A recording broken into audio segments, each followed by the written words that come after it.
Hello guys, today I'm going to be talking about a couple of the personal rules about passing for me. My name is Dahan Kisim. They call me Daji Kisim as well, Daji. I studied soccer all my life pretty much, and I really went into details and studied the best players in the world, the best teams in the world, and I find my own ways of um, um, teaching how to perfect some of their techniques and some of the problems that players face. My rules about passing, just keep it very simple, is obviously we're going to be working on technique, and you can do that in the field, and I can show you amazing, incredible videos of how to properly pass, but I think the logic behind it is more important. For me, I put it in three important things.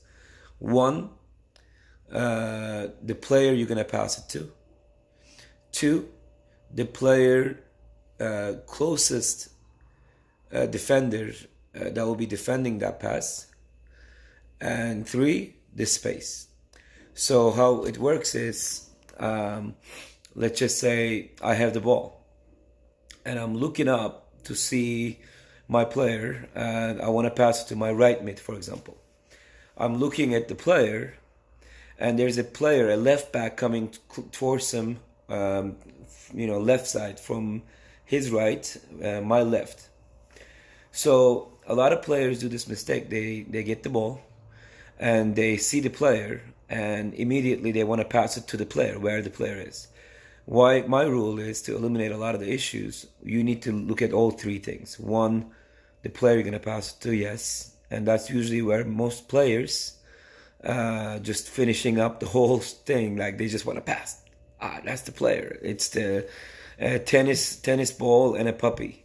Just throw the ball and he runs after it, kind of thing. It's simple, but it's usually not as successful in the consistency way. If you want to be able to pass the ball 10 times and you do not want to lose the ball, because like Pelé said, if you control the ball, you control the score. So we're looking at that situation again. I'm looking at my right mid, and I'm looking at the player who's pressing. For me, it's on the left side, for him, it's right side. And the space is, for me, on his right side, for him on his left side, the space there. So the logical thing is that the thinking process is this: you see the player, so you cannot pass it because the player is coming from his right side, so you cannot pass to his right foot there, because immediately he's going to have the pressure coming to him, right? So I recognize number two, the player is coming from there.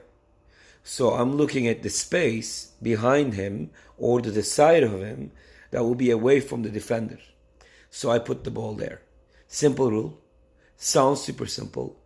And if every player kind of checks these three things very quickly every single time, and a lot of our top level players I train, and some of them went far, and some of them they didn't get it, but the ones that got it down, the consistency of their passing went to another level. So a lot of the players like from Spain, the Spanish system, the passing ability is such an incredible level. I'm not sure if they make these rules for themselves. They do so much passing in their trainings, throughout every training session. They kind of perfect this. But when you watch the best players in the world, to me, the best passers in the world was Xavi and Iniesta and Zinedine Zidane. And all those guys, when they passed the ball, they always kept it away from that risky areas. And they kept the possession of the ball.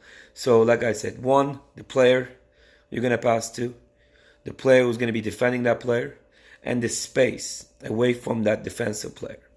And once you pass it to that area, you keep the possession more. Very simple. The three rules of passing, the logic behind it.